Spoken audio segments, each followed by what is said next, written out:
আমরা আইন শৃঙ্খলা রক্ষার জন্য যখন সেনাবাহিনীকে ডিপ্লয় করি আমাদের একটা সমস্যা আছে। মানে সেনাবাহিনীর ট্রেনিং কিন্তু এই ধরনের নিজ দেশের নাগরিকদের আইন শৃঙ্খলা রক্ষার কাজ না, তাদের পুরো বল প্রয়োগ না। মানে পুলিশ বল প্রয়োগ করে, কিন্তু পুলিশের বল প্রয়োগ ইজ অলওয়েজ তার নিজের নাগরিকদের উপরে। সুতরাং সারা পৃথিবীতে পুলিশের ট্রেনিং এমন হয় সে ন্যূনতম বল প্রয়োগের মাধ্যমে কিভাবে এই ধরনের পরিস্থিতি ট্যাকল করবে।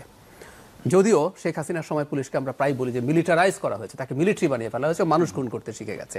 কিন্তু মিলিটারি ট্রেনিং ইটসেলফ হচ্ছে সর্বোচ্চ বল প্রয়োগ। আমি দেখেছি মিলিটারি ট্রেনিং এর ওখানে লেখা থাকে 1 বুলেট 1 শত্রু। মানে আপনি একটা গুলি করবেন এমন জায়গায় করবেন যাতে শত্রু মারা যায়, কারণ সেনাবাহিনীর গুলি যায় আসলে শত্রুর দিকে। সেই সেনাবাহিনী যখন এই ধরনের কাজে আসেন, এটা ওনাদের ট্রেনিং না। আমি খেয়াল করব আমাদের সেনা প্রধান রিপিটেডলি ইলেকশন আগে দেওয়ার কথা বলছিলেন, ওর মধ্যে গুরুত্বপূর্ণ কারণ যে উনি ওনার সোলজারদেরকে নিয়ে যেতে চান। এটা ওনাদের কাজ না। এই যে অপরাধীদের নেটওয়ার্ক কোথায় আছে, কেমন আছে, কিভাবে আমি এই ধরনের জিনিস ছত্রভঙ্গ করব, এই ট্রেনিং তাদের নাই। সুতরাং এখানে সেনাবাহিনী যদি এই ধরনের, কারণ আমরা জনাব রাশেদের অভিযোগ দেখলাম, তো এখানে বল প্রয়োগ হয়েছে। এখন সেই প্রেক্ষাপটে আমি আসব কেন বল প্রয়োগ করতে হলো। সেই ক্ষেত্রে এই দলটারও কিছু দায় আছে বলে আমি মনে করি, খুবই অপ্রিয় কিন্তু আমি বলবো। কিন্তু জনাব নূর যেভাবে আহত হয়েছেন, সব কিছুর পরও আমরা বলবো আসলে এই পরিমাণ আহত হওয়া আমরা কোনোভাবে অ্যাকসেপ্ট করতে পারি না, কোনোভাবেই না। পুলিশ হোক, মিলিটারি হোক, সবাই মিলে এতটা বল প্রয়োগ কোনোভাবেই হতে পারে না।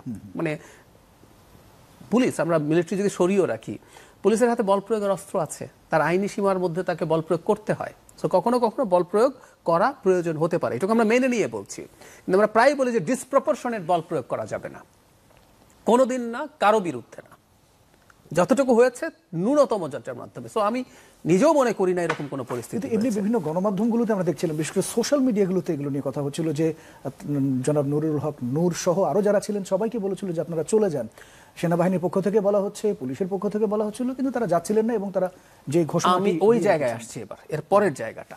এই দলটার যে ভুল হয়েছে বলে আমি মনে করি, ধরুন তারা জাতীয় পার্টিকে নিষিদ্ধ করতে চান, এরকম আলাপ করছেন, জনাব জিএম কাদেরকে গ্রেফতার করতে হবে এই আলাপ করছেন। এবং খোকন ভাইও বললেন যে ট্রুলি শেখ হাসিনার এই যে অপশাসন, এই যে স্বৈরাচার, এটাকে দীর্ঘ সময় কন্টিনিউ করার জন্য শেষ পর্যন্ত 24 সালে সকল আমিন নির্বাচনে তারা পার্টিসিপেট করেছে এবং লেজিটিমেসি দিয়েছে। এখন জাতীয় পার্টির নিষিদ্ধতা তারা যদি চান, এটা একটা প্রসেস আছে।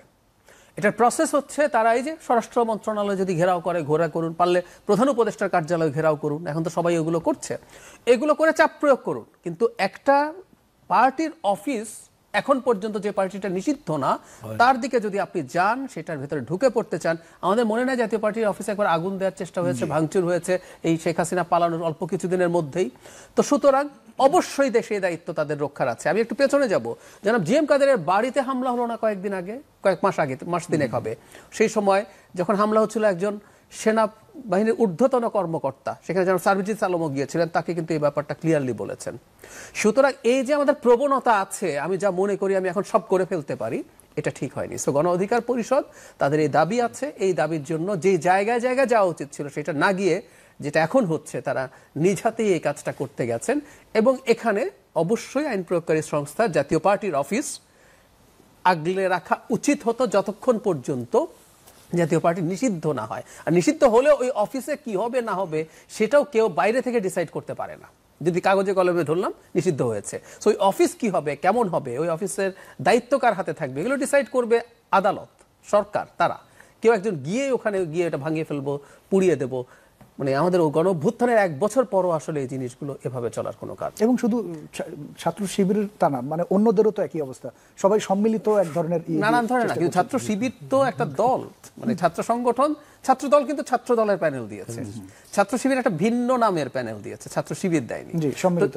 হ্যাঁ, তো আমি যে কথাটা এখন বলতে চাই, এটা আমি ছাত্র শিবির প্রকাশ্যে সঠিকভাবে রাজনীতি করুক এবং এই রাজনীতির মাধ্যমে সে যদি জনগণের, স্টুডেন্টদের আস্থা অর্জন করতে পারে, সেটা করা উচিত।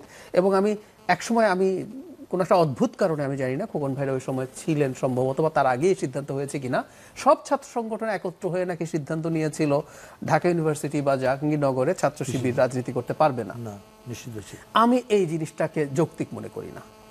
ছাত্র শিবির যদি নিষিদ্ধ ছাত্র সংগঠন না হয়ে থাকে, তারা নিষিদ্ধ ছাত্র সংগঠন না, তাহলে তাদের রাজনীতি করার অধিকার আছে। আমি কিন্তু তাদের রাজনীতির যে মোড আছে, যেইভাবে তারা রাজনীতি করে, আমি মনে করি এই রাজনীতি তাদের জন্য ভালো কিছু হবে না, কিন্তু তারা মনে করছেন ভালো হবে। কিন্তু তাদের রাজনীতির অধিকার আছে, তারা প্রকাশ্যে সুন্দরভাবে, আর সব দল যেভাবে রাজনীতি করে আমি তাদের জন্য সেটা চাই, তারা তাদের যাবতীয় যা যা ক্যাম্পেইন আছে সেগুলো করুক, আমি এটাকে একটা শুভ লক্ষণ বলে মনে করি। কিন্তু জরুরি কথা হচ্ছে গণ অভ্যুত্থানের পরে কিন্তু এই ধরনের আমরা প্রকাশ্যে তাদের কার্যক্রম কিছুগুলো দেখতে পাচ্ছি। আমরা এই কথা একটু বলে রাখতে হবে, একটা সময় শেখ হাসিনার সময় তাদের উপরে প্রচন্ড চাপ ছিল এবং তাদের কৌশল এটা, ছাত্রদল ডিসাইড করেছে আমি ছাত্রদল হয়ে মার খেলে মার খাবো, আমি রাজনীতি করব। ছাত্র ইউনিয়ন সিদ্ধান্ত নিয়েছে, ফ্রন্ট সিদ্ধান্ত নিয়েছে, এনারা আবার ভিন্নভাবে নানানভাবে ছিলেন, ছাত্রলীগের ইভেন কমিটিতে ছিলেন বলে অভিযোগ আছে। এর বাইরে তারা নানাভাবে তাদের সাথে মিলেমিশে এক্সিস্ট করতে চেয়েছে। কিন্তু আমি ব্যক্তিগতভাবে আবারও বলছি, যেহেতু তারা একসময় এই ধরনের ট্রেন্ডের মধ্যে ছিলেন, তাদের উচিত হবে না, তাদের উচিত একদম প্রকাশ্যে আসা, প্রকাশ্যে নিজেদেরকে প্রকাশিত করা, প্রকাশিত রাজনীতি করা, জনগণকে বেছে নেয়ার, ছাত্রদেরকে বেছে নেয়ার, কানেক্টেড হওয়ার সুযোগ দেয়া।